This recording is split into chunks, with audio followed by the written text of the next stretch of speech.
صل وسلم دائما أبدا على حبيبك خير الخلق كلهم.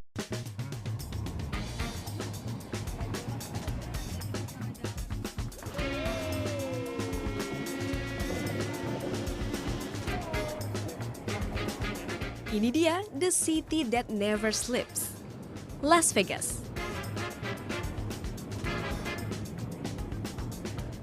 Gemerlap lampu dan hingar-bingar dunia hiburan meriah sepanjang hari.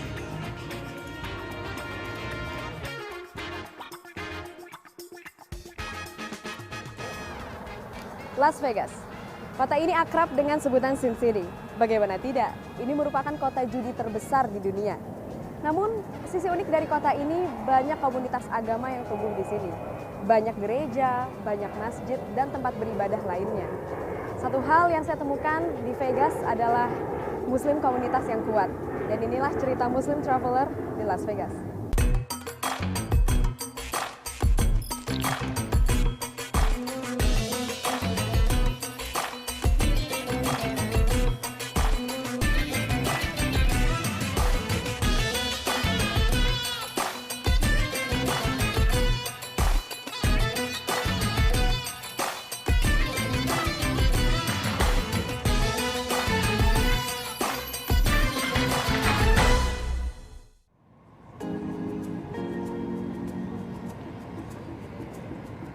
Selamat datang di Las Vegas. Kota ini berawal dari Gurun Mojave yang tandus. Merupakan bagian dari ibu kota Clark, negara bagian Nevada. Kota ini menjadi magnet bagi lebih dari 40 juta wisatawan setiap tahunnya. Area paling populer di kota ini adalah The Strip. Hotel dan kasino besar berjejer di sepanjang jalan The Strip.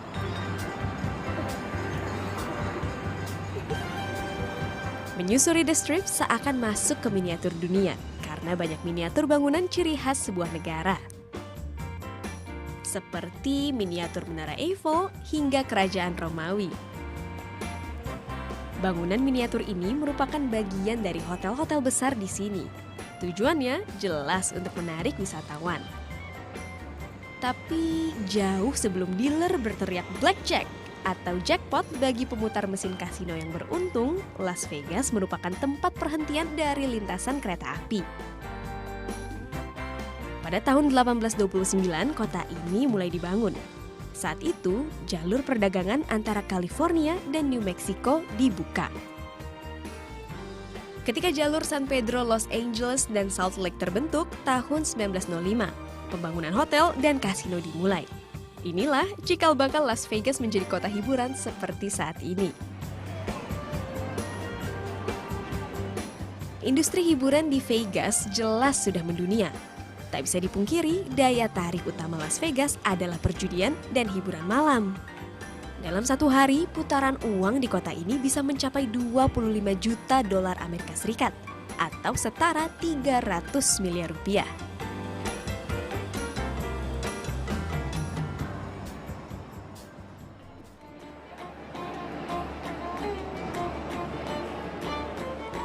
Las Vegas juga merupakan tuan rumah yang ramah untuk segala kalangan. Bagi pecinta seni budaya Eropa, ada replikanya di sini. Mulai dari bangunan berarsitektur khas Eropa hingga gondola yang menjadi ciri khas kota Venesia di Italia. Untuk wisatawan yang membawa keluarga, anak-anak bisa menikmati pertunjukan sirkus gratis setiap 1 jam sekali. Wahana bermain anak-anak pun tersedia di sini.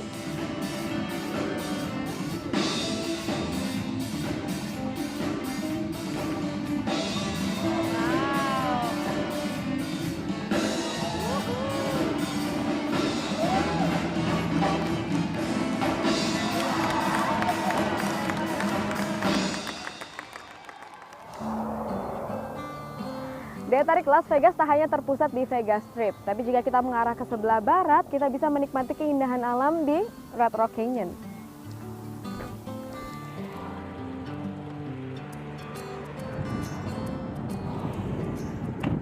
Jajaran tebing berwarna merah, putih gading, kehijauan berdiri kokoh di tengah gurun Mojave. Keindahan alam inilah yang disuguhkan Taman Nasional Red Rock Canyon. Harga tiket masuk $7 atau sekitar Rp94.000 untuk kendaraan roda 4. Pengunjung bisa mengendarai mobil di trek sepanjang 21 km untuk menikmati keindahan batuan yang sudah mengalami proses pembentukan selama berabad-abad. Selain mengendarai mobil, ada juga aktivitas lain yang dapat dilakukan, seperti panjat tebing, berkemah, atau sekedar piknik. Meski terik dan udara terasa kering karena berada di tengah gurun, mata dimanjakan oleh bentang alam yang indah. Bagi pengendara mobil, beberapa titik perhentian pun tersedia. Pengunjung yang menggunakan mobil bisa berhenti sejenak untuk berfoto atau sekedar menikmati suasana.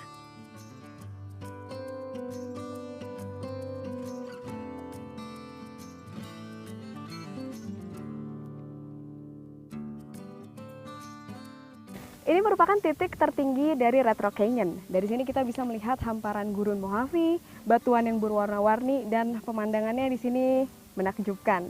Dan selain untuk tempat wisata, ternyata Red Rock Canyon itu masih aktif digunakan sebagai lahan penelitian para ilmuwan, khususnya ahli geologi.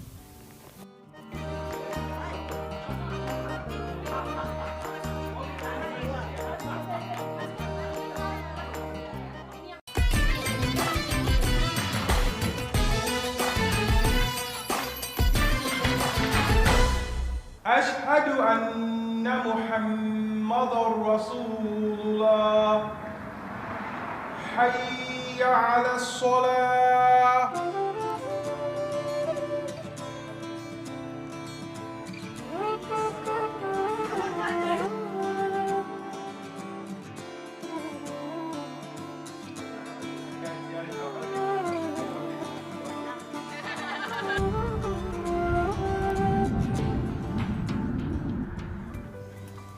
Berada di Sin City, saya benar-benar tak menyangka ada nafas Islam yang kuat di kota ini.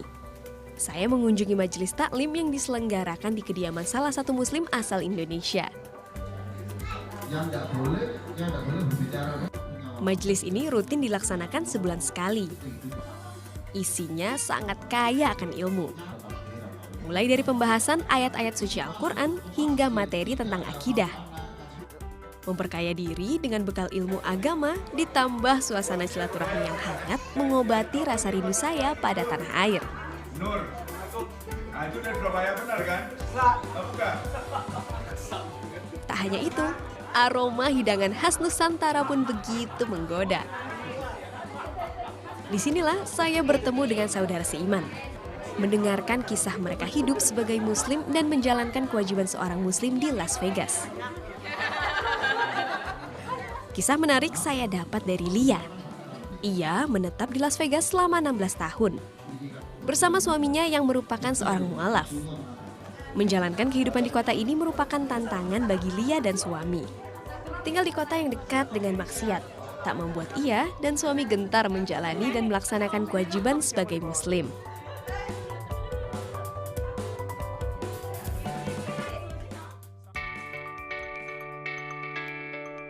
Usai acara taklim, saya pun mengunjungi kediaman Lia dan suami untuk mengenal lebih dekat keluarga mereka. Assalamualaikum. Hai Waalaikumsalam. Mbak Lia. Apa kabar? Ketemu lagi, senang Maya. Akhirnya nyampe. Masuk. Welcome. Perry Butters, suami Lia lahir di Minnesota dan tak mengenal Islam sebelumnya. Ia tumbuh di keluarga Kristen dan merupakan anak pertama dari 2 bersaudara. 1999, I really didn't know anything about Islam at all. But I Googled the Quran and started reading. And I knew nothing about Islam, but as I'm reading, it's like drawing me in. And then I got to the verse where Allah says, there is no compulsion in religion. The truth is clear from what is not true. And I was like, yeah, it's, that like, it obviously, to me, seemed like the truth compared to what you're taught in this country, in America. So, and then I converted. Pria berusia 55 tahun ini bertemu dan menikahi Lia setelah dirinya memeluk Islam. Mereka menikah pada Juni 2001. Sehari-hari, Lia bekerja sebagai pramuniaga di toko souvenir. Sedangkan Perry berprofesi sebagai guru di sekolah Islam Omar Haikal, Las Vegas. Berada di bagian selatan Las Vegas, sekolah ini merupakan sekolah Islam pertama di kota ini.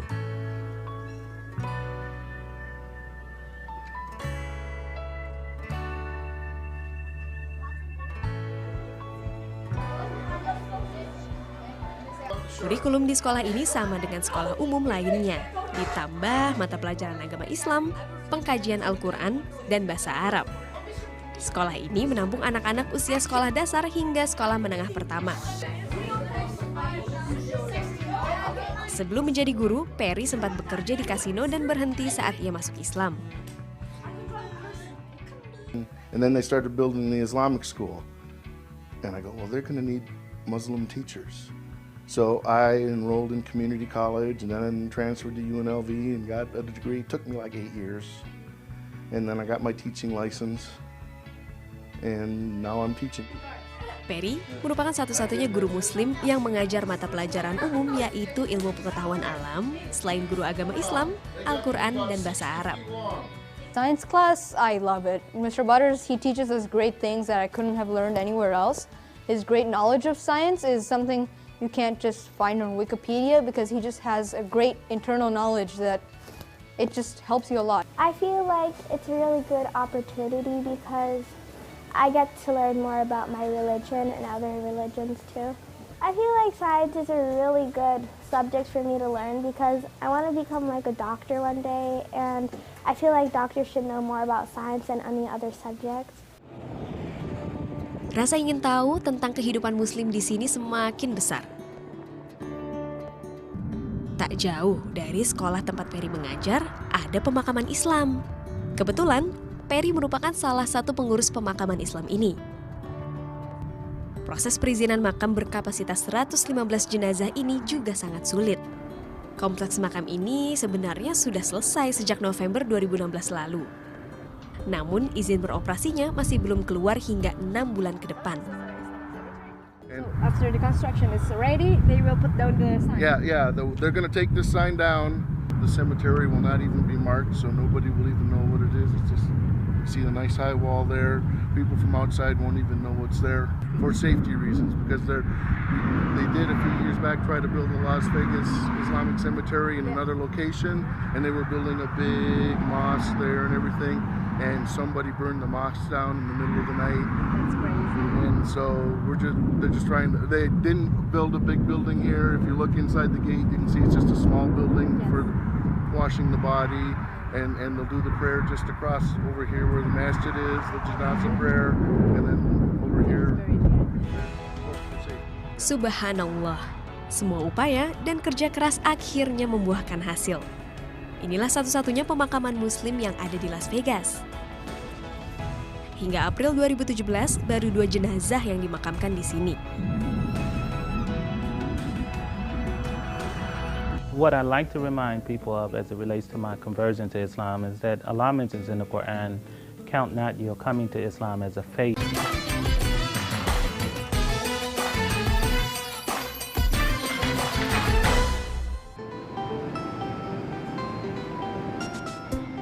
Selain sekolah dan pemakaman Islam, tak jauh dari lokasi pemakaman ada sebuah resto pizza halal. Ini bukti fasilitas ramah muslim di lingkungan ini sangat menunjang kehidupan muslim sehari-hari. Assalamualaikum. How are you? Alhamdulillah, how are you? Nice to meet you, sister. How are you? This is Kadir, my friend for a long time. So we're hungry. What can I get you? A large pepperoni pizza. With extra cheese. Extra cheese. Okay. Something to drink? Just water. Just water? That's water. Okay. Comes up to. Bertemu dengan saudara seiman Khadir Ismail. Ia merupakan pemilik resto ini. Pria berdarah Yordania ini memulai bisnis pizza halal sejak tahun 2013 lalu.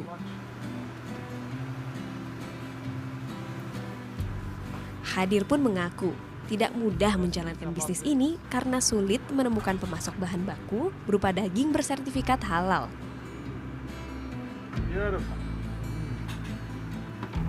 Cheese, tomato sauce, and the dough.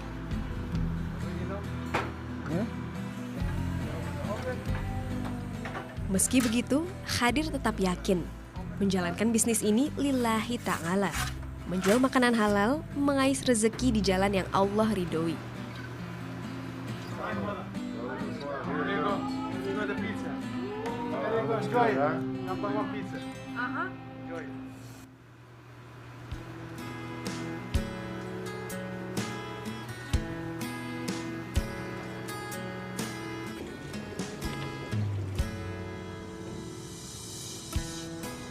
Menelusuri kehidupan Muslim di Las Vegas membawa saya sampai ke Masjid As-Sabur. Inilah masjid pertama dan tertua di sini.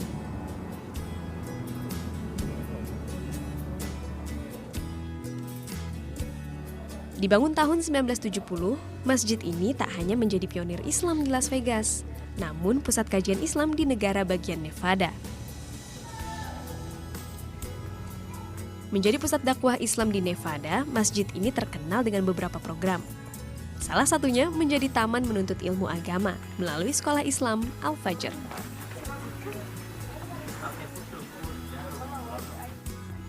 Setiap minggu ada kelas-kelas yang digelar 4 hari sekali dan menampung total 60 murid. Latar belakang mereka pun beragam. Tak hanya anak-anak berdarah Afrika Amerika, namun kelas ini juga terbuka untuk para pengungsi dari negara konflik seperti mereka yang berasal dari Somalia, Suriah, dan Kenya.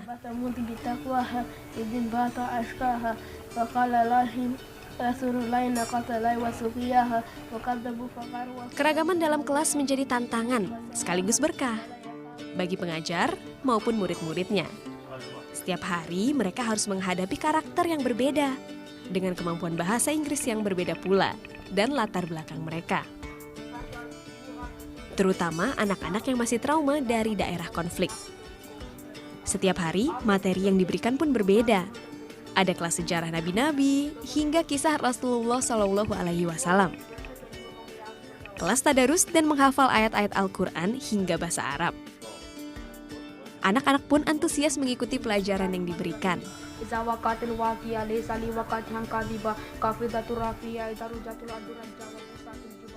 I like it. Like I learned things that I never learned before, and it's good. I feel good about Islam. It's like the true religion and stuff. Like when you have question, it gives you the right answer to it and stuff. Yeah. Masjid As-Sabur dipimpin seorang imam berdarah Afrika Amerika, Imam Fatin Saifullah. Ia lahir di negara bagian Louisiana dan berasal dari keluarga pemeluk Kristen Protestan.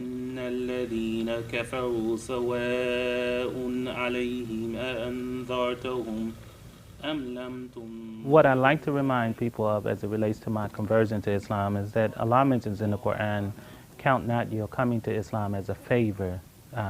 He favored to Him, He favored you by inviting you. So I see it as an invitation from God. I wasn't looking for Islam. In fact, my family, all of them, I have 2 older brothers that are preachers. My uncle is also a preacher of a big church in Pasadena. So my family, they thought I would also become a preacher. Allah just made Islam easy for me. When it was introduced to me, it tasted sweet. Tahun 1988, Fatin Saifullah mengucap kalimat syahadat dan memeluk Islam. Sejak saat itu, Fatin menjadi asisten imam-imam terdahulu di masjid ini, sambil belajar dan mendalami Islam. Di tahun 1999, ia pun menjadi imam di Masjid As-Sabur hingga saat ini. Tak hanya tempat menuntut ilmu dan beribadah, melalui Komite Al-Ma'un, kegiatan-kegiatan sosial baik di masjid maupun di luar masjid terorganisir dengan baik. Salah satu contoh, setiap sebulan sekali ada pengobatan gratis untuk warga sekitar. Pelayanan medis tersebut tak pandang bulu. Semua bisa berobat cuma-cuma. Meski terkadang tantangan yang dihadapi juga beragam. Sebab masjid ini terletak di area dengan tingkat kriminalitas yang cukup tinggi. This is the most depressed area in the city. There's the homeless corridor that's less than a quarter mile away. Most of the homeless shelters are in this area. There's also an area that has been known for gangs and drugs. But this masjid has been a light in this area.